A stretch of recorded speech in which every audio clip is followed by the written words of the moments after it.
The Presidential Incident on February 16, 1899. Inside the Grand Presidential Palace in France, 58-year-old President Félix IV was having a very stressful day.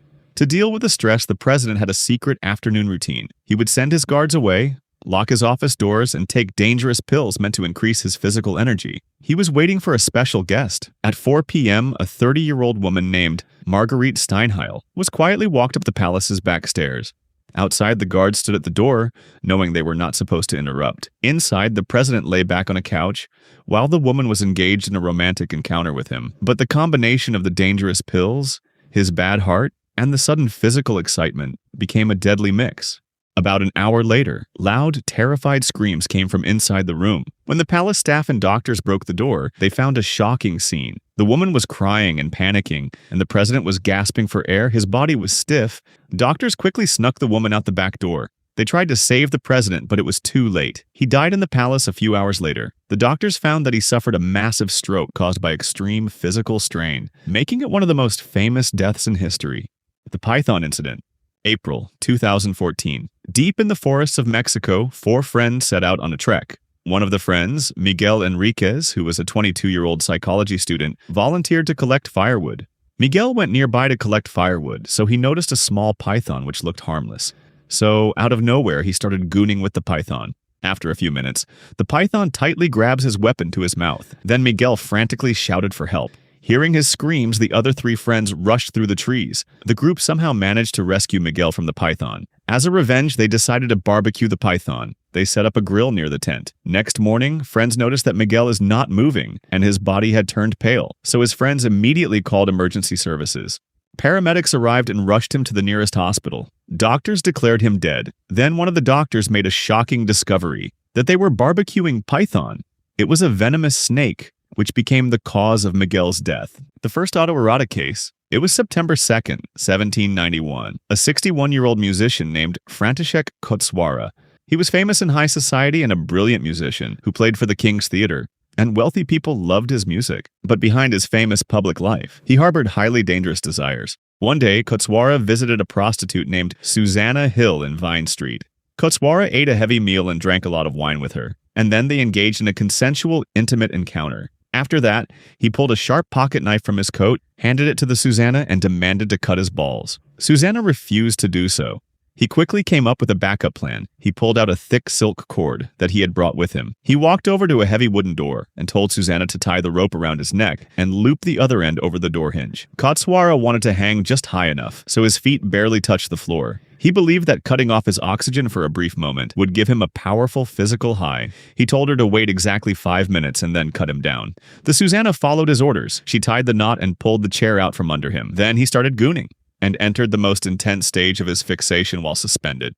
In less than 2 minutes, she noticed something was terribly wrong. Kocwara's face turned a deep purple and he stopped moving. Panicking, she grabbed the knife to cut the rope, but his body was too heavy. Terrified, she ran out into the streets, screaming for help. A passing worker rushed inside and finally cut the Kocwara down, but it was too late. When a medical doctor arrived, Kocwara was pronounced dead on the floor. The next morning, the police arrested Susanna Hill and charged her with murder. But after looking at the medical evidence, the jury realized the truth. Kocwara had planned the whole thing himself. The woman was set free, and this became the first officially recorded case of accidental autoerotic asphyxiation in history.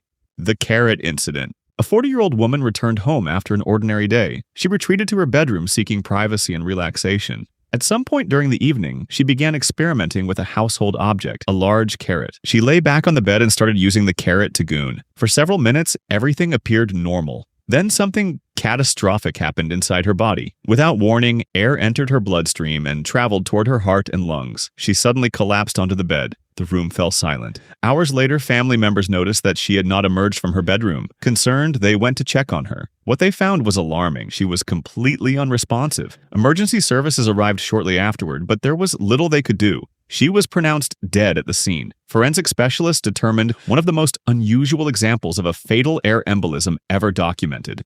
The barbed wire experiment, November 2009. In a small Nigerian town, a 60-year-old businessman suddenly disappeared. He was married, had 4 children, but he also struggled with a long history of mental illness. Then one day, without warning, he walked out of his home. His family had no idea where he was. He often visited his farm, a place where he often spent time alone carrying out personal experiments. So this time, he wrapped a length of barbed wire tightly over it and started gooning. Everything goes as per plan. After 30 minutes, blood vessels were compressed. The tissue began losing its oxygen supply because he wrapped so tightly, but still he continues to goon. As swelling increased, and it became larger and larger. Then, 5 days later, family discovered him in farm. He was lying at the farmhouse. The barbed wire was still in place.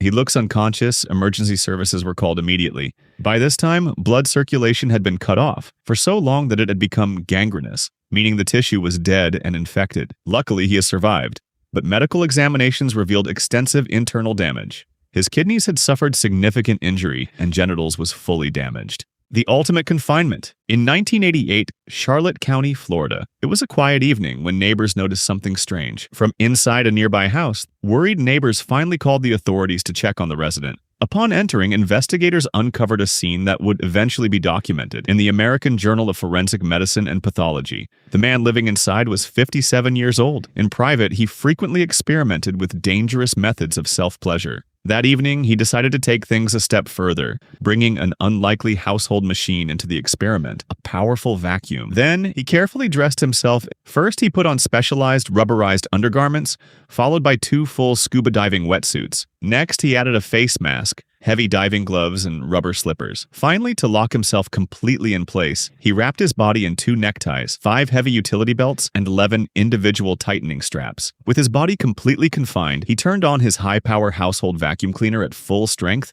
and began using the powerful suction hose for self-stimulation. But the extreme setup quickly turned into a deadly trap. Because the hose was blocked for so long, the vacuum's motor began to overheat drastically. Trapped inside of airtight gears, the man's body temperature soared. The severe lack of oxygen, combined with the extreme heat and intense physical stress, put an immense amount of pressure on his heart. When police finally broke down the door, they found the vacuum still roaring at full power next to his motionless body. He had suffered a sudden, fatal heart attack and died before he could free himself from the straps. The case was formally documented and published by Dr. Riazul and Dr. Mustafa Kamal, who were based out of Fawcett Memorial Hospital in Port Charlotte, Florida at the time. Thanks for watching. Share your experience in the comments, and we'll see you in the next one.